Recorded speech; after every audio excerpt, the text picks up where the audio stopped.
Bonsoir à toutes et à tous. J'ai le plaisir de vous souhaiter la bienvenue à ce webinaire organisé par la Société canadienne de l'ASP, de la série de webinaires Ce qu'en disent les experts, auxquels prennent part différents spécialistes en sclérose en plaques. Aujourd'hui, on va discuter d'une technologie québécoise prometteuse pour la recherche sur l'ASP, permettant d'explorer la cartographie complète des liaisons neuronales du cerveau. Merci de vous joindre à nous aujourd'hui. Nous tenons tout d'abord à remercier notre commanditaire principal, Novartis, et nos commanditaires partenaires, Biogène, EMD Serono, Alexion et Roche, sans qui la tenue de ce webinaire ne serait pas possible. Je suis Jean-Sébastien Lavoie. Il me fait grandement plaisir d'animer encore une fois le webinaire. Je suis impliqué auprès de la Société de l'ASP depuis quelques années. J'ai participé à la web-série Souper Party, à des capsules d'informations sur l'ASP et je suis membre du comité national de jeunes adultes atteints de l'ASP. Avant de commencer, veuillez noter que le webinaire est enregistré et pourra donc être visionné ultérieurement sur notre chaîne YouTube.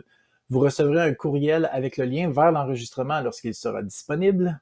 Le lien sera également partagé sur la page Facebook de la Société de l'ASP. Si vous avez des questions pendant la présentation, veuillez les entrer dans la boîte de discussion qui apparaît à l'écran. Bienvenue aussi aux participants qui nous suivent sur Facebook. Vous pouvez également poser des questions en commentaire. Nous tenterons de répondre au plus grand nombre de questions possibles. Veuillez noter que la Société de l'ASP n'approuve, n'endosse ni ne recommande aucun produit ou traitement en particulier, mais fournit plutôt de l'information pour aider les personnes à prendre leurs propres décisions. Je désire maintenant souhaiter la bienvenue à l'expert qui prendra part au webinaire d'aujourd'hui, Maxime Descoteaux. Bonsoir. Alors, Maxime Descoteaux, rapidement une belle petite bio pour qu'on sache qui vous êtes. Donc, Maxime Descoteaux est un professeur au département d'informatique de l'Université Sherbrooke depuis 2009. Il a fondé le laboratoire d'imagerie de la connectivité de Sherbrooke où les travaux portent sur la maladie d'Alzheimer, la maladie de Parkinson, la sclérose en plaques ainsi que les commotions cérébrales. Maxime est titulaire d'une chaire de recherche axée sur l'élaboration d'outils neuroinformatiques relatifs à la cartographie de la matière blanche du cerveau humain, dont l'objectif consiste à comprendre les anomalies structurelles de cet organe. En 2011, il a cofondé la compagnie Imeca Solutions, qui apporte des solutions innovantes d'imagerie de la matière blanche et d'intelligence artificielle applicables en clinique et visant à favoriser la découverte de nouveaux médicaments. C'est quand même un beau CV, ça. Alors, bienvenue Maxime, la parole est à vous. Merci beaucoup Jean-Sébastien. Merci à tout le monde d'être là ce soir. Un petit merci spécial aussi à tout le monde atteint de la sclérose en plaques. C'est un sujet qui est très près de mon cœur. Ma maman avait la sclérose en plaques, puis c'est quelque chose que je connais bien. Elle avait été diagnostiquée quand moi j'avais 9 ans, elle avait 36 ans. Fait que c'est quand même un petit clin d'œil à elle aujourd'hui aussi de voir que je suis capable de travailler sur le cerveau, puis de peut-être contribuer un petit peu à ma façon à améliorer la science et l'avancement dans la maladie. Donc, je vais vous amener en voyage. Je vais vous amener en voyage sur votre matière blanche, puis je vais essayer de faire un lien au cours de la présentation avec la sclérose en plaques. Ça part de la connectivité cérébrale, ou ce que j'aime vulgariser comme étant le câblage cérébral. Cette photo est un peu exagérée, mais je l'aime beaucoup parce que ça représente bien ce qui se passe à l'intérieur de votre tête, où on sait qu'on a environ 160 000 kilomètres de câblage empaquetés dans notre petite boîte crânienne. Donc, tout le sujet de la présentation aujourd'hui va être autour de ce câblage cérébral-là, comment on est capable de l'imager sans ouvrir la tête, sans avoir une chirurgie, comment on est capable de comprendre quelles sont les connexions, puis aussi comment éventuellement ces connexions-là sont endommagées par une maladie ou par un accident, etc. Donc, gardez ce chiffre-là en tête, 160 000 kilomètres, ça fait peur. Le cerveau, c'est un organe hyper complexe. J'aime dire qu'on est sûrement dans le siècle du cerveau où on va faire des grandes découvertes sur le cerveau. C'est un des organes qu'on connaît le moins bien dans tout le corps humain. Si je continue mon analogie un petit peu juste de vulgarisation, tout le monde ou presque connaît le concept de neurone. Le neurone, j'aime le comparer à mes téléphones ici là, dans le cerveau. Les neurones, le corps cellulaire des neurones est surtout à l'extérieur, sur la surface là, que vous voyez en rose. Et le câblage cérébral, ben, ça pourrait être l'analogie à ce qu'on a dans nos maisons ou ce qu'on a dans nos bureaux. C'est toute la circuiterie qui connecte physiquement, structurellement ces téléphones-là ensemble, ou dans notre cas, les neurones. Et donc, si on a une injure au cerveau, si on a des plaques, comme la sclérose en plaques, si on a un accident cérébrovasculaire, ben on peut vite imaginer, même si on ne comprend pas vraiment la science et la technologie derrière, que si une plaque ou une anomalie du cerveau atteint un certain nombre de câbles ou s'il les détériore en partie, ben ça va affecter le fonctionnement des neurones, comme si ici, là, le téléphone en haut serait déconnecté du reste du cerveau.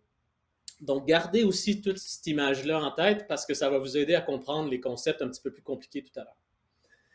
Donc, en chiffres, le cerveau, c'est aussi compliqué que l'univers. Entre guillemets, là, j'exagère un petit peu, mais on sait qu'on a environ 85 milliards de neurones. Donc, comme je disais tout à l'heure, à l'extérieur du cerveau. Et que les axones, c'est l'extension des neurones qui font les connexions entre toutes les neurones du cerveau. Ben, on en a environ 160 000 km. C'est ce que j'appelle la matière blanche. Donc, cartographier cette matière blanche, c'est vraiment un défi colossal pour les sciences, pour l'imagerie, pour l'informatique et les mathématiques. Et c'est ce que, des fois, dans ma présentation, je vais aussi appeler les autoroutes cérébrales ou les connexions cérébrales. C'est tous des synonymes pour parler de ce câblage-là qui connecte différentes régions du cerveau entre elles. Donc, voici une image un petit peu plus macroscopique. Je veux zoomer quand même sur l'axone. L'axone est au niveau du micron ici en vert, donc c'est microscopique. Il est entouré de myéline en mauve, la gaine de myéline. Les axones ont tendance à se regrouper en famille. Ils font des grandes autoroutes. Ces grandes autoroutes-là s'organisent dans le cerveau pour composer nos 160 000 connexions et elles ont un lien avec vos fonctions cognitives. Là, pour le plaisir, dans cette image-ci, en anglais, je vous montre, par exemple, les faisceaux jaunes qui sont en charge du mouvement, le faisceau bleu clair qui est en charge du langage, le faisceau vert qui est en charge de la mémoire. Donc, ces autoroutes-là de connexion ont des liens directs avec les fonctions cognitives. Donc, on va en revenir tout à l'heure, mais donc si vous pensez encore une fois à comment les plaques en sclérose en plaques viennent s'éparpiller un petit peu dans votre cerveau, ben, ils vont, dans les faits, venir endommager certaines de ces connexions-là. Et c'est ce qui, souvent, découle avec des atteintes cognitives ou des symptômes cliniques que vous décrivez à vos médecins en clinique. Donc, comment on fait pour imager cette carte de connexion? Tout ça est basé sur la machine IRM, donc l'imagerie par résonance magnétique. C'est juste qu'elle a un nom particulier. Donc, ça fait 20 ans que je travaille là-dessus. J'ai fait mon doctorat là-dessus. J'appelle ça l'IRM de diffusion. Donc, c'est quoi la diffusion? La diffusion, c'est la diffusion des molécules d'eau. Donc, ça arrive dans tout ce qu'on connaît autour de nous, mais plus particulièrement les molécules d'eau. 80% de notre corps est imbriqué dans la molécule d'eau qui diffuse le long de nos tissus, de nos cellules. Donc là, en ce moment, ce que vous voyez, c'est vraiment une diffusion aléatoire de petites particules rouges et vertes. On appelle ça aussi la diffusion libre. Et ça, ben, je fais un petit clin d'œil à Albert Einstein, qui était le premier en physique à caractériser ce mouvement-là, puis mettre les équations mathématiques et physiques pour comprendre comment la diffusion libre se propage et quelles sont les équations qui gouvernent cette diffusion libre. Donc, ça se mesure, ça. Juste pour vous dire, il y a une vitesse. On est capable de savoir à quelle vitesse vont les molécules d'eau dans un verre d'eau versus dans le sang, versus dans un os, versus dans nos axones ou autour de nos axones. Donc, c'est ce qui va nous permettre de créer des contrastes en imagerie. La particularité pour nous, c'est la diffusion restreinte. Qu'est-ce qui se passe quand l'eau est pas libre? Puis ici, je vous fais une petite animation. Là. Imaginez que vous faites un party dans les rues devant l'école, puis vous voyez, là, les gens font le party, puis il n'y a pas trop de restrictions. Donc, on voit que grosso modo, les gens s'éparpillent, prennent un verre. On appelle ça de la diffusion libre. Si on bouge le party dans la rue, après une victoire de la Coupe Stanley des Canadiens, ben on voit que le party est différent. On voit que les gens sont restreints par la forme de la rue. Ils ne peuvent pas aller dans toutes les directions puis traverser les gratte-ciels ou les bâtiments. Et pareil, si on fait ça en plein milieu d'un croisement entre deux autoroutes, ben on voit qu'au début, on semble à peu près libre, mais après, par la restriction, on voit que c'est un concept hyper puissant, en fait. Que si je suis capable d'avoir une machine ou un outil qui suit comment les molécules d'eau se diffusent dans le cerveau, ben, je dois peut-être être capable d'intégrer et de savoir quelles sont les routes sur lesquelles la molécule d'eau diffuse, puis peut-être que si les routes sont affectées, si je mettais un gros nid de poule là, ou un gros trou au plein milieu de la route, ben, on verrait que le party ou les gens qui diffusent éviteraient le nid de poule. Donc, encore une fois, je pense que c'est une image assez puissante pour vous faire réaliser que les molécules d'eau à l'échelle microscopique qui voyagent le long de vos axones dans le cerveau vont nous permettre à nous de faire des images et de caractériser l'intégrité du câblage cérébral. Donc, c'est la machine IRM que vous voyez en bas à droite. Il y a de l'eau à l'extérieur des axones.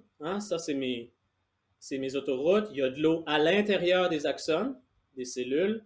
Il y a la gaine de myéline qu'on voyait en mauve tout à l'heure. Ça, c'est un petit peu comme le câblage, ce qui permet à l'électricité de circuler dans votre cerveau. Et donc, tout ça va me permettre de savoir c'est quoi une diffusion d'eau normale dans un tissu normal d'un jeune de 40 ans comme moi, droitier, puis qu'est-ce qui est anormal? Qu'est-ce qui commence à être pathologique? Ou si on commence à mettre une plaque de sclérose en plaques, si la gaine de myéline commence à être affectée par la maladie, ben, tout ça va laisser une trace, puis va mettre des obstacles à la molécule d'eau qui se propage dans ce milieu-là très complexe. Donc, j'aime dire qu'on construit comme une espèce de biopsie virtuelle ou de microscope virtuel. La machine et l'IRM, c'est comme si on avait un satellite qui filmait les voitures rouler sur nos autoroutes physiques. Moi, mon satellite, c'est la machine IRM. Mes véhicules, c'est la molécule d'eau. Puis je vais prendre plein d'images, plein d'images à différents temps, à différentes orientations, pour essayer de voir c'est quoi la différence entre une matière blanche en santé versus une matière blanche qui commence à être anormale. C'est-à-dire, est-ce qu'il y a plus d'inflammation? Est-ce qu'il y a plus d'eau? Est-ce qu'il y a de l'œdème? Est-ce que je commence à perdre des axones ou à perdre de la myéline? Donc, sous le microscope, on pourra avoir une analogie comme ça. Donc, j'essaie de finalement trouver des images qui vont quantifier comment de verres, comment d'axones j'ai à chaque point du cerveau, comment de myéline ou comment d'eau libre j'ai dans chaque pixel de chaque image que j'acquiers de vos cerveaux.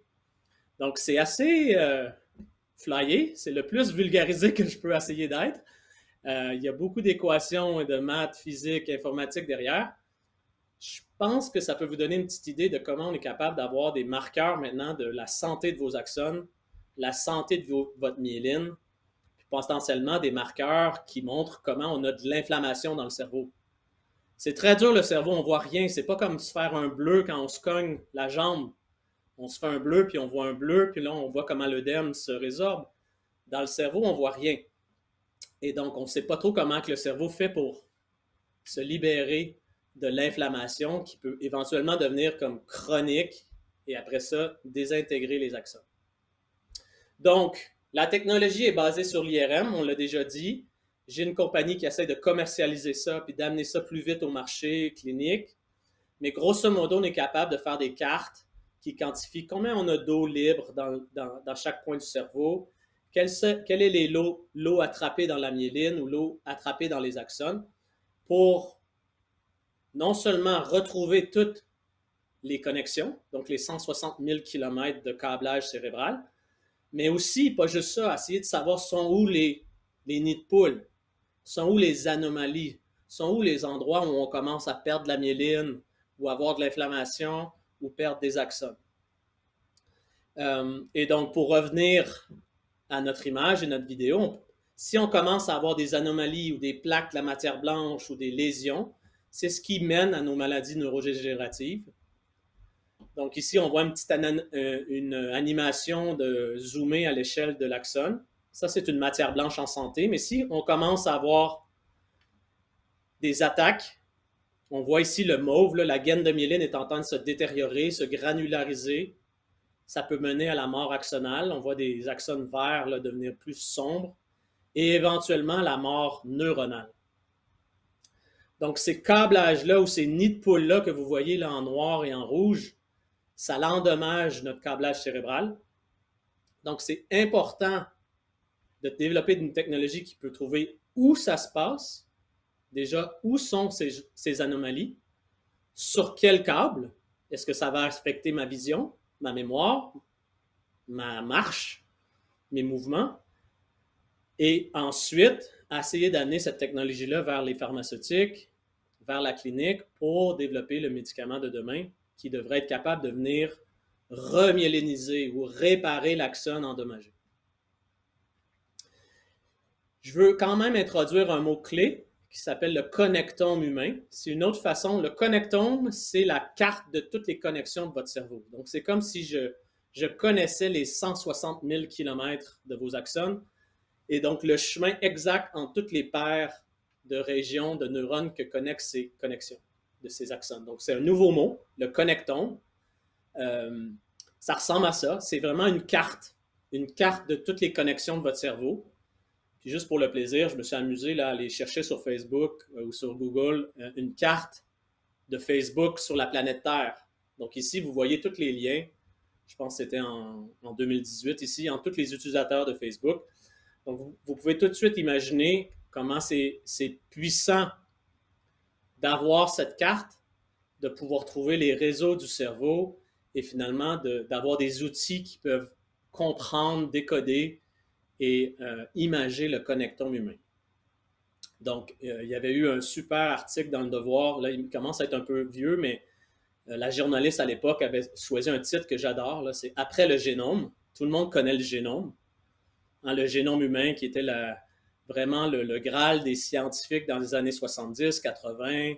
À l'époque, ça prenait des mois, voire c'était impossible de séquencer le génome humain au complet. Maintenant, en 2023, ça prend 2 heures, puis ça coûte 400 $ à faire. Donc, ma vision des choses, c'est que ça va être un peu pareil pour le connectome humain. Connaître notre connectome, développer les technologies pour y arriver, aujourd'hui, semble un peu futuriste, voire un peu de la science-fiction. C'est loin de là, mais j'ai une vision que d'ici 15-20 ans, qu'on ait ces cartes-là très précises, qu'on puisse l'imager, le comprendre et potentiellement le guérir. Donc, comment on fait le lien avec la sclérose en plaques?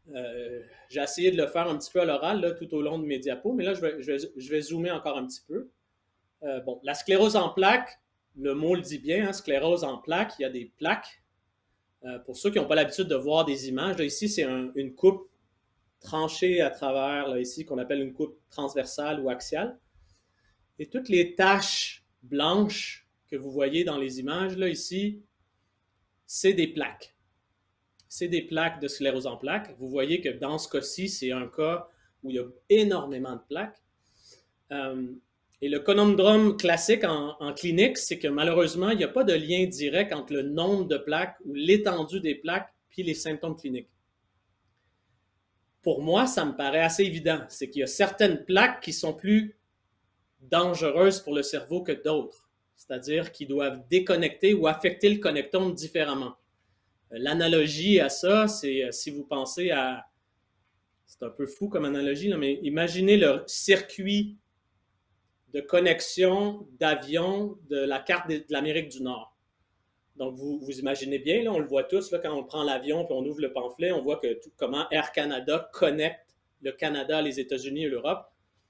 Bien, imaginez que vous avez une panne de courant ou une attaque sur l'aéroport de Toronto ou de New York versus l'aéroport de Sherbrooke ou de Val-d'Or. Ça n'a pas le même impact sur le réseau de circuits aériens.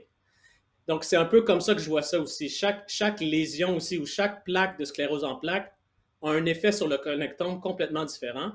Puis il s'agit juste d'une plaque, pas 40, mais juste une plaque au mauvais endroit qui déconnecte des connexions critiques pour le cerveau, pour le fonctionnement du cerveau. Et là, les symptômes cliniques dégringolent. Donc, c'est un exemple de plus comment c'est important de bien comprendre la carte du cerveau puis comment être capable de la cartographier en temps réel pour tous et chacun. Donc, le rêve, ça serait d'avoir une appli ou une application qui, une fois que vous sortez de l'IRM, c'est déjà dans votre suivi clinique d'avoir des IRM régulièrement, de faire le connectome et de voir comment les plaques déconnectent ou affectent le connectome différemment. Parce que certaines plaques, en fait, se font traverser par des axones encore en santé. Ça aussi, c'est intéressant. Ça, si j'étais une compagnie pharmaceutique, c'est des candidats axones que j'aurais envie d'aller sauver avec un médicament parce qu'ils passent à travers une plaque de sclérose en plaques. Donc, il y a sûrement un moyen d'aller la sauver, d'aller la guérir pour que la plaque disparaisse et que les axones retrouvent leur fonction. Et donc, l'idée de l'IRM de diffusion, c'est en gros de voir l'invisible.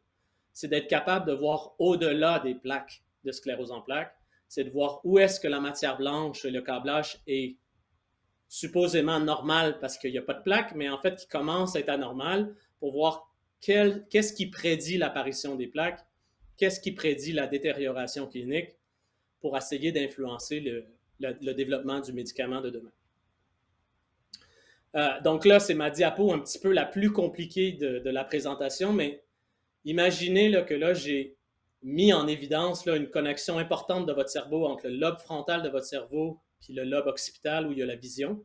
C'est une longue autoroute. C'est une grosse autoroute de communication entre le devant du cerveau et le derrière.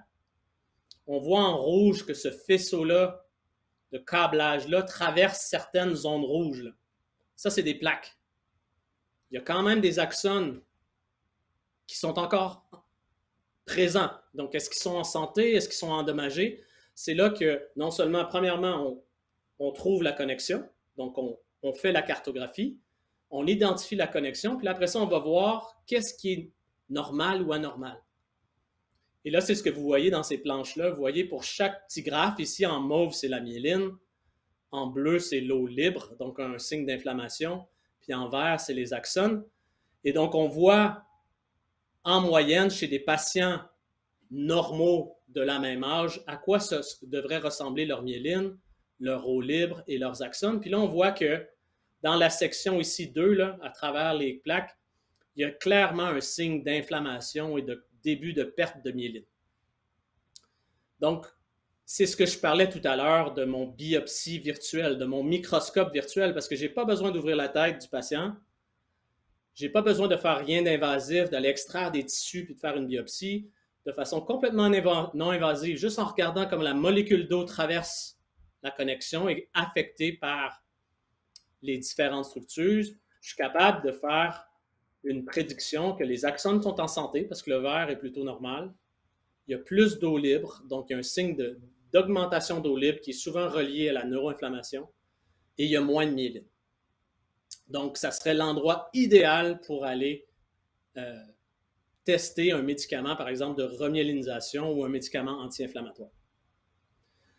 Donc, un peu technique, mais c'est ce que je voulais vous montrer comme étant peut-être les outils futuristes de demain. Aujourd'hui, il n'y a encore aucun clinicien qui a ça entre les mains. Pour se rendre là, il faut passer par toutes les certifications, vérifications, validations, Santé Canada, FDA et autres. Mais encore une fois, je pense dans une vision à court, moyen, long terme, on est capable d'imaginer que dans le futur, les cliniciens et les pharmaceutiques vont pouvoir utiliser ce genre d'outils pour développer des médicaments et mieux suivre l'évolution de la maladie des patients. Parce que l'idéal, ça serait de venir à la rescousse des axones, de proposer des médicaments anti-inflammatoires ou remyélinisants qui améliorent l'intégrité de la matière blanche pour un peu venir à la rescousse du connectome et guérir certaines anomalies pour que tout ça se traduise dans des améliorations de la marche, des améliorations cliniques et autres au jour le jour pour les patients. Donc, c'est la pharmaceutique du futur. Donc, pour finir la présentation, puis vous laisser poser des questions, je voudrais vous redire que rien ne définit mieux la fonction d'un neurone que ses connexions. Donc, de comprendre le câblage cérébral, d'avoir les technologies pour l'imager, c'est critique. Et donc, la connectomics du futur, c'est l'équivalent de la génomique. Donc, la cartographie du futur, ça va être de bien mesurer le connectome, de le faire rapidement pour que ça soit facile sur tout le monde, le décrypter, le décoder, le comprendre, le comparer dans le temps pour voir comment les maladies évoluent, comment le développement cérébral, comment le connectome d'un pianiste ou d'un sportif est différent, pour le changer, le modifier. Ça commence déjà à être fait en chirurgie ou en épilepsie. On est capable de déconnecter le connectome, on est capable de le modifier.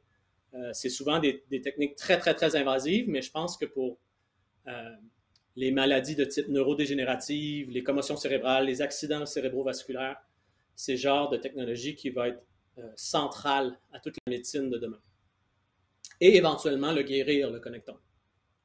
Donc, il y a des belles lectures à faire là-dessus si jamais vous êtes curieux. Il y a un livre qui s'appelle « I am my connectome »,« Je suis mon connectome », qui fait vraiment état qu'on est plus que notre génome.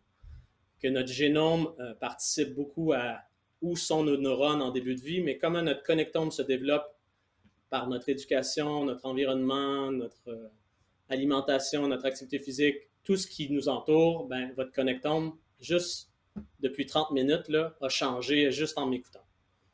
Donc, sur ce, je vous remercie encore de m'avoir invité. Pour tous ceux qui ont la maladie, ben, je vous souhaite beaucoup de courage et je vous envoie des ondes positives. Puis, sinon, ben, ça me ferait plaisir de répondre à vos questions puis de participer à une discussion. Hey, merci beaucoup, Maxime, de nous avoir donné aujourd'hui toutes ces informations. J'avoue que je suis comme vraiment surpris à quel point c'était comme clair, même si c'était compliqué. J'ai trouvé ça extrêmement intéressant. Alors, merci énormément. Ben de rien, ça fait plaisir. Donc, on a quelques minutes, on a plusieurs minutes pour une petite période de questions-réponses. Donc, certaines de ces questions étaient soumises directement pendant la présentation. Donc, on va essayer de répondre à certaines d'entre elles, au plus qu'on peut d'entre elles. Donc, allons-y. Je pense que je commencerai avec une question qui vient de moi. Je pense que je l'ai compris, mais je pense que je trouvais ça intéressant de l'entendre dit dans vos mots, mais je comprends à quel point c'est un avantage de réussir à avoir une carte de tout ça, de toutes nos autoroutes, mais à quel point ça fait... puis je comprends que dans certaines, peut-être, chirurgies plus envahissantes, ça peut être extrêmement le fun d'avoir quelque chose de précis, mais à quel point ça aide de savoir où est la plaque pour une médication. Moi, c'est ça qui me surprend quand même, à quel point, maintenant qu'on sait exactement où est la lésion, la médication va nous aider à aller régler, vu qu'on sait exactement c'est où. En tout cas, ma question était un peu clunky, mais je vous laisse y répondre. Je vais juste réitérer que je pense qu'en fait, il faut commencer à penser au-delà des plaques. Premièrement, Okay. C'est ce que je dis souvent dans les conférences, c'est qu'en ce moment, la sclérose en plaques, juste par son nom, le focus est toujours que sur les plaques.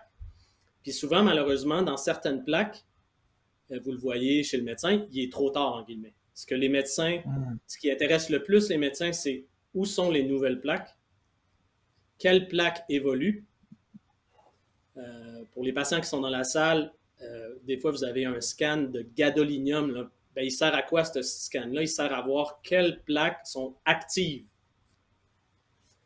Donc, ça, c'est l'analyse des plaques, mais moi, je pense que la matière blanche autour de ces plaques-là nous montre des signes hyper précoces, peut-être des années avant, voire des mois avant, de quelles plaques vont évoluer, quelles plaques vont être actives, quelles plaques sont en train de manger la matière blanche puis de manger la myéline, parce que ça, les gens oublient, mais la myéline, c'est une source de nutriments pour la glie, les microglies qui sont l'inflammation. Fait que les glies inflammatoires qui essayent de se battre contre la plaque ont besoin d'énergie, puis qu'est-ce qu'ils font pour aller trouver de l'énergie? Ils commencent à manger la myéline autour.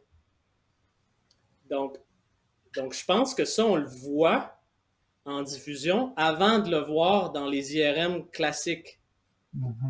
Donc, l'idée, c'est d'avoir une meilleure vue complète puis d'essayer d'être très précoce dans nos diagnostics puis nos prognostics pour dire, bon, ben, telle plaque a tendance à être plus inflammatoire, elle a tendance à être plus démyélinisante, puis où sont les endroits où on risque de récidiver puis de progresser pour essayer d'aller...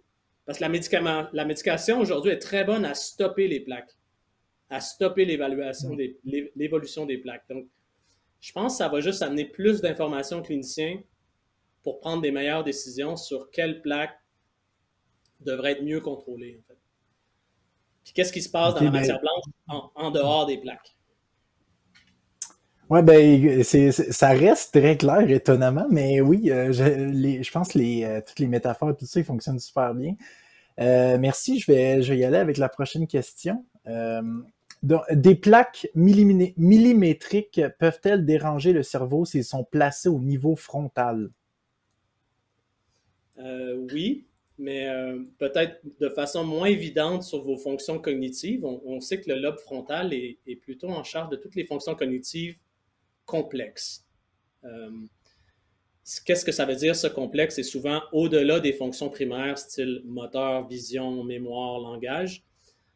Et on pense qu'on a peut-être des connexions redondantes, justement, pour être un petit peu plus robuste aux attaques. Donc, si vous avez une toute petite plaque millimétrique sur le lobe frontal, moi, je prédirais qu'il y a un circuit alternatif que l'information peut prendre pour supporter vos fonctions complexes. C'est pour ça qu'on voit beaucoup de gens atteints de la sclérose en plaques qui, oui, ont des atteintes motrices, des troubles de la marche, mais souvent les fonctions plus avancées, complexes, sont quand même très bien maintenues. Et je pense que c'est en partie parce que le cerveau, il est intelligent. Il a prévu des routes secondaires ou des routes alternatives pour protéger certaines fonctions. Donc, bon, ça, c'est mon hypothèse à moi. Donc, j'aurais tendance à vous dire que c'est peut-être moins catastrophique qu'une lésion millimétrique dans votre moelle épinière, par exemple. La moelle épinière est grosse comme mon pouce, puis si vous avez une lésion qui est sur la moelle épinière, puis sur votre câblage de la moelle épinière, ben là, c'est tout de suite extrêmement endommageable pour vos fonctions motrices. Là, il y a peu de redondance. La moelle est tellement petite, puis c'est pour ça qu'on essaie de la protéger dans nos vertèbres et autres, mais si la matière blanche est atteinte dans la moelle épinière, souvent, ça se traduit immédiatement par des séquelles cliniques. Oui, je connais ça. Ma colonne vertébrale en a une juste bien placée. Je vais avec une autre question. Est-ce que cette technologie-là peut aider à comprendre d'autres maladies? Ah oui, tout à fait. Je pense que toutes les maladies du cerveau, in fine, là, dans l'introduction, Jean-Sébastien parlait de la maladie d'Alzheimer, Parkinson. Ça, c'est les maladies, disons, célèbres neurodégénératives, mais en ce moment, il y a une grosse demande pour les commotions cérébrales. Souvent, on l'appelle la maladie silencieuse parce qu'elle affecte beaucoup, beaucoup de nos jeunes, nos ados, nos sportifs, les accidents de travail. Et on la comprend très mal, la commotion cérébrale, mais on a l'impression qu'elle crée des petites inflammations, puis qui deviennent chroniques, puis qui commencent déjà à endommager votre câblage cérébral. Donc, les commotions cérébrales. J'ai travaillé beaucoup aussi sur le développement cérébral avec l'autisme, les troubles d'apprentissage. Comme je disais à la fin, pour moi, le connectome, c'est votre génome plus plus. Là. Ça définit très bien qui vous êtes. Et du coup, ça décrit très bien ce qui est anormal dans votre cerveau. Donc, on a l'impression que ça va aider pour les migraines, la dépression, toutes les maladies un petit peu plus compliquées qu'on connaît mal. Quand je disais tout à l'heure qu'on est dans le siècle du cerveau, je pense que ces maladies aussi-là, difficiles à comprendre, qui vont être beaucoup mieux compris grâce à ces technologies dans les 50 prochaines années, là, par exemple. Oui, j'arrête pas de trouver ça vraiment intéressant. Allons-y avec une autre question. Est-ce que cette technologie pourrait nous aider à mieux identifier les formes de sclérose en plaques et prédire la progression de la maladie? On espère que oui. Oui. Moi, j'ai un graphique que j'ai en tête, là, les gens qui font des. J'ai juste le terme en anglais, là, relapsing remitting, là, mais c'est Euh, Poussée relapse. rémission.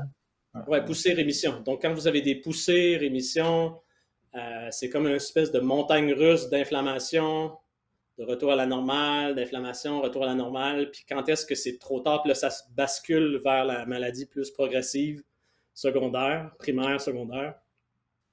Je pense qu'on va avoir des outils pour mieux comprendre les différents stades de la maladie, puis peut-être même en donner des nouveaux noms. Moi, j'ai l'impression mhm. que on va avoir une nouvelle nomenclature, puis que peut-être aussi on va être capable d'identifier que, par exemple, votre circuiterie motrice est dans tel mode de la maladie versus votre lobe frontal ou, par exemple, en arrière du cerveau. Ici, est tout à fait normal. Donc, je pense on va commencer à avoir cette granularité-là aussi euh, dans nos diagnostics puis notre suivi de la maladie. Mhm. Il y a quelqu'un d'autre qui demande, j'aimerais savoir si cette technologie, comment cette technologie pourrait évoluer dans le futur, où en serons-nous dans quelques années? Moi aussi, je veux savoir. Euh, Moi, je pense que il va y avoir une espèce de démocratisation de la technologie. En ce moment, ce qui est difficile, c'est quand même l'accès à l'IRM. Euh, Déjà, en sclérose en plaques, vous êtes chanceux, entre guillemets, que l'IRM fait partie de votre suivi clinique de base, mais pour la plupart des autres maladies, ce n'est pas dans le suivi clinique de base. Le rayon X, le CT scan, l'IRM est très cher, ça coûte entre 1 et 3 millions, il n'y en a pas partout. Donc, je pense il va y avoir une petite révolution technologique pour rendre l'IRM plus accessible, moins cher. Il y a des gens là, maintenant qui construisent des IRM qui pourraient venir à votre chevet. Là. Ils sont un peu comme un casque de hockey qu'on serait capable d'amener à la maison ou, je dis n'importe quoi, sur un champ de bataille parce qu'il y a plein de Ah ouais. commotions cérébrales. Donc, je pense qu'il va y avoir une révolution technologique, pas pour demain matin, là, mais disons dans les prochains 10 ans, ce qui va amener à une démocratisation de la technologie, ça va le rendre plus accessible. Peut-être même que nos enfants vont pouvoir y avoir accès comme juste suivi médical normal. Euh, je dis souvent la même analogie, mais ce que je vous montrais tantôt là, avec les anormalités, pour tous ceux qui ont des enfants dans la salle, vous savez ce que c'est quand vous allez en pédiatrie avec votre enfant ou juste chez votre médecin de famille. On le pèse, on le mesure, on calcule sa circonférence de la tête, puis on le met sur une courbe. Puis là, votre enfant se développe normalement. Ben, moi, je pense que d'ici quelques années, on va avoir ça pour le cerveau. On va pouvoir savoir que votre fonction motrice ou votre vision, votre mémoire est tout à fait normale dans le 50e percentile ou peut-être bien meilleur parce que vous êtes un athlète de haut niveau puis que vous êtes tellement entraîné que les axones de votre cortex moteur sont hyper surdéveloppés, surconnectés, surcâblés. On va avoir ces outils-là pour comprendre, je pense, le développement cérébral, l'âge adulte, puis après ça, aussi le vieillissement cérébral. Qu'est-ce que c'est un vieillissement normal versus un vieillissement anormal? Puis je pense que ces courbes-là, comme on a réussi à faire chez les enfants, on va les avoir pour notre cerveau. Puis ça va nous permettre, encore une fois, je pense, le Graal, ça serait de détecter les maladies tellement précocement, avant que les plaques arrivent, par exemple, ou 10 ans à l'avance pour déjà mettre les gens sur une diète, l'activité physique, un anti-stress, puis de la médication qui fait que le cerveau va mieux. C'est comme tout. Moi, je vois le cerveau comme un muscle, en fait. Donc, on le sait ce que ça fait quand on arrête de bouger et de marcher. On, on vient avec des Ouais, grosses bédaines. Puis, fait bon, je blague, là, mais c'est ce que je vois pour le futur de la technologie au niveau technologique, là, une révolution pour ça, puis après ça, une démocratisation des outils pour le rendre à grande échelle. Ah ouais. Quelqu'un demande, puis je trouve ça intéressant dans la même lancée, qu'est-ce qui explique que la cartographie serait disponible seulement dans environ 15 ans alors que vous semblez déjà très avancé? Pas qu'on veut vous mettre de pression. Là. Ben, non, puis c'est pour ça, pour vrai, c'est pour ça que Imeca existe, ma compagnie. C'est j'en avais un petit peu, j'étais un petit peu tanné de faire des belles technologies qui restaient dans mon labo universitaire. Mhm. Je sentais que c'était important d'amener ça au marché, puis euh, c'est comme faire du médicament. Faire du Ouais. logiciel pour la médecine, c'est comme faire du médicament. Donc, il y a quand même, c'est normal, il y a des grosses barrières à l'entrée pour s'assurer qu'on ne fait pas n'importe quoi, que ce qu'on mesure est vraiment ce qu'on devrait mesurer. Et on est dans ces étapes-là. Donc, j'ai dit 15 ans pour monsieur, madame, tout le monde, là, mais franchement, s'il y a une maladie qui va en bénéficier le plus rapidement possible, c'est en sclérose en plaques. Ça, je pourrais plutôt prédire dans les 2 à 5 prochaines années. Ah ouais. Mais c'est lent, c'est parce qu'aussi, faut que les médecins adoptent la technologie, il faut qu'ils apprennent à travailler avec. Donc, là, les résidents en médecine commencent déjà à le faire. Fait que là, les résidents vont instruire leur chef. Mais, tu sais, la médecine, c'est un gros éléphant qui avance pas vite, là, des fois. Mhm. Et est-ce qu'il existe actuellement, est-ce qu'il existe des traitements pour traiter ou guérir les axones affectés? À ma connaissance, non. OK. Il y a Et des donc ça tentatives, serait... il y a Mhm. des OK. tentatives pour remyéliniser le mauve là, que je vous montrais dans mes diapos. On collabore sur quelques études cliniques là-dessus. Mais à ma connaissance, il n'y a pas de médicaments pour guérir les axones. Il y a des beaux potentiels. Je vois un futur pour ça. Il y a vraiment des médicaments là, 2.0 là, du futur qui s'en viennent, mais ils sont dans les phases très, très préliminaires. On parle des phases 1 ou phase 2. Donc, ça va prendre encore quelques années avant que ça se rende au marché. Mhm. Y a-t-il un endroit au Québec où on peut faire interpréter nos IRM en recherche versus les zones qui risquent d'être touchées dans l'avenir? Ce sera pas long. Je vais finir de lire la phrase, je pense, avant de la dire à voix haute.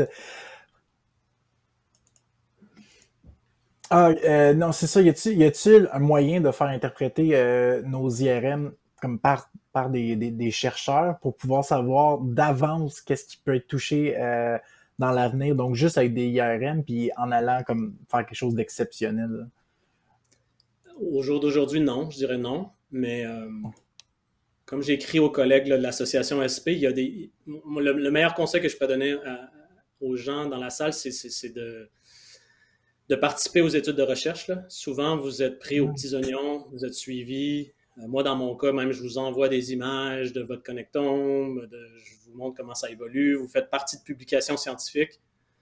C'est sûr que ça ne guérit pas votre maladie, mais vous participez à la recherche de demain, puis souvent, ben, vous faites partie d'un suivi, là, comme je disais, là, qui est encore mieux que votre suivi classique en clinique. Donc là, si vous participez à une des études récentes, là, il y en a une là, qui va commencer bientôt. Vous garderez l'œil ouvert pour ça. Là. Une qui va commencer bientôt entre Sherbrooke, McGill et Vancouver. Euh, Financée par Roche. Donc, ça va être une étude multicentrique où tout ce que je vous ai montré aujourd'hui va faire partie intégrante de l'étude clinique. Donc, c'est ça. En ce moment, si on veut avoir un IRM par diffusion, on doit passer par ces études. Euh, OK. Donc, et, euh, et pour ça, en fait, il faut juste, on en entend parler, puis comme on s'inscrit. Oui, OK. ben, comme j'ai suggéré, là, moi, ça me ferait plaisir de prendre les courriels de gens qui sont pas essentiellement volontaires. Faut rencontrer les critères d'inclusion puis d'exclusion, mais vous ne me dérangerez pas. Là, je peux prendre votre courriel puis vos contacts puis le mettre dans notre base de données.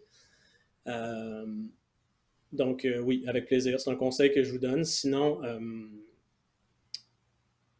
c'est ça. Malheureusement, le seul moment où c'est fait par défaut, c'est quand vous avez une tumeur au cerveau, puis qu'on doit planifier une chirurgie invasive en neurochirurgie. Donc ça, ben, je vous le souhaite. Je vous le souhaite pas. Ouais. Euh, si une plaque ne détermine pas le dommage nécessairement, comment on peut espérer un médicament qui soulage ou guérit? Ben, ça revient à ce que je disais tout à l'heure. Si on sait où, en dehors des plaques, il y a de l'inflammation, donc c'est voir l'invisible. Moi, je pense que je commence à voir l'invisible. Donc, ce qui paraît normal à l'IRM classique, au-delà des plaques, ça serait une évidence d'inflammation, une évidence de perte de myéline ou une évidence de mort axonale. Je pense que dans ces trois scénarios-là, éventuellement, on va avoir des médicaments dédiés. Peut-être même que le médicament va être différent en fonction de sur quelle fonction l'axone est affecté. Parce que sûrement que pour se rendre à la connexion motrice ou de mémoire ou visuelle, ça ne sera pas le même mécanisme d'action pour la molécule ou pour le traitement. Donc, c'est ce que j'imagine comme étant c'est ça, le futur de la pharmaceutique. Est-ce que je me trompe si je dis que, en fait, donc, on parlait tantôt de rejoindre ces recherches-là, plus on a un grand bassin de patients avec cette technologie-là, plus la technologie s'améliore parce qu'on peut les comparer entre elles? Tout à fait. Tout à fait. C'est là qu'on... OK. Tu l'as dit dans ton introduction, Saint-Sébastien, mais il y a beaucoup d'outils qui commencent à être influencés par l'intelligence artificielle, par les méthodes d'apprentissage machine. Là. Donc, plus on voit de cas, plus on a des cas normaux et anormaux, plus nos techniques, nos algorithmes vont devenir intelligents à détecter l'invisible finalement, puis l'invisible qui prédit une détérioration clinique, par exemple. Donc, oui, on est à l'ère des grandes bases de données, des gros nombres de patients ou de sujets pour vraiment là, essayer d'aller gratter, là, d'aller chercher tout ce qu'on ne voit pas facilement. Mm-hmm. Et une dernière question ici, est-ce que votre technologie pourrait aider à comprendre pourquoi le système immunitaire peut aboutir à la destruction de la gaine de myéline? Oui et non. Je pense qu'on va être capable de le voir, mais on ne comprendra pas pourquoi. Donc là, pour collaborer avec plein d'experts du système immunitaire, les experts ne comprennent pas bien c'est quoi de la bonne inflammation versus de la mauvaise inflammation. Parce que vous serez tous d'accord que l'inflammation a un bon... Tu sais, quand on se cogne et on a un bleu, il y a du bien là-dedans. Il y a le système immunitaire s'en vient, il va essayer de résorber le bleu, enlever l'inflammation. Donc, il y a des cellules qui font bien leur travail. Mais pourquoi puis à quel moment ça devient néfaste? On sent qu'il y a une espèce de pic là, où on atteint, OK, il travaille bien, il travaille pour nous, mais là, pas que ça devient comme des cellules cancéreuses, mais il y a tellement de boulot, ils ont besoin de tellement d'énergie que là, ils commencent à aller chercher de l'énergie dans la gaine de myéline. Donc, ça, je ne sais pas combien de temps ça va prendre comprendre ce mécanisme-là, mais c'est critique pour justement savoir l'équilibre entre le bien et le mal du système immunitaire. Mm-hmm. Parce qu'en ce moment, il nous aide et il nous nuit. Puis on ne sait pas où est la frontière entre justement cette nuisance-là et cette aide-là. Puis je veux pas vous faire peur, là, mais j'essaie d'être le plus transparent possible sur, disons, les défis de la science. Puis là, ben, à ce niveau-là, c'est plus les biologistes. Là. Ils vont avoir tendance à travailler sur des petits bouts de tissu avec des modèles où ils contrôlent vraiment les environnements pour comprendre ce qui se passe. Puis après, moi, je pense qu'on va l'imager. On va être capable, nous, de savoir. On va être capable de trouver des marqueurs d'IRM qui vont être sensibles à la bonne inflammation et peut-être la mauvaise inflammation. Mais ça reste, ça fait pas peur parce que je pense que ça reste toujours très clair. D'ailleurs, je veux prendre le temps de souligner qu'il y a eu beaucoup de commentaires sur l'excellente vulgarisation. Donc, merci beaucoup. Je pense que c'était vraiment très apprécié de la communauté, puis même de moi qui étais aux premières loges. Tant mieux. Je travaille fort sur mes diapos, donc ça me fait plaisir. Écoutez, ben c'est tout pour cette belle période de questions. Merci énormément, Maxime, de nous avoir donné toute cette information avec la qualité et la générosité des réponses aux questions. Ben, ça me fait plaisir. Écoutez, ben là, mon courriel est en bas de la page, donc je réitère que ça me ferait plaisir de répondre à tout le monde qui m'écrit. Bon, ben super. Merci encore à vous. En terminant, je vais vous rappeler que les enregistrements des webinaires précédents sont disponibles sur notre chaîne YouTube. Suivez également la Société canadienne de la sclérose en plaques sur les réseaux sociaux pour rester à l'affût des dernières nouvelles. Encore une fois, nous tenons à remercier notre commanditaire principal, Novartis, et nos commanditaires partenaires Biogène, EMD Serono, Alexion et Roche. Je vous remercie d'avoir pris part au webinaire de ce soir.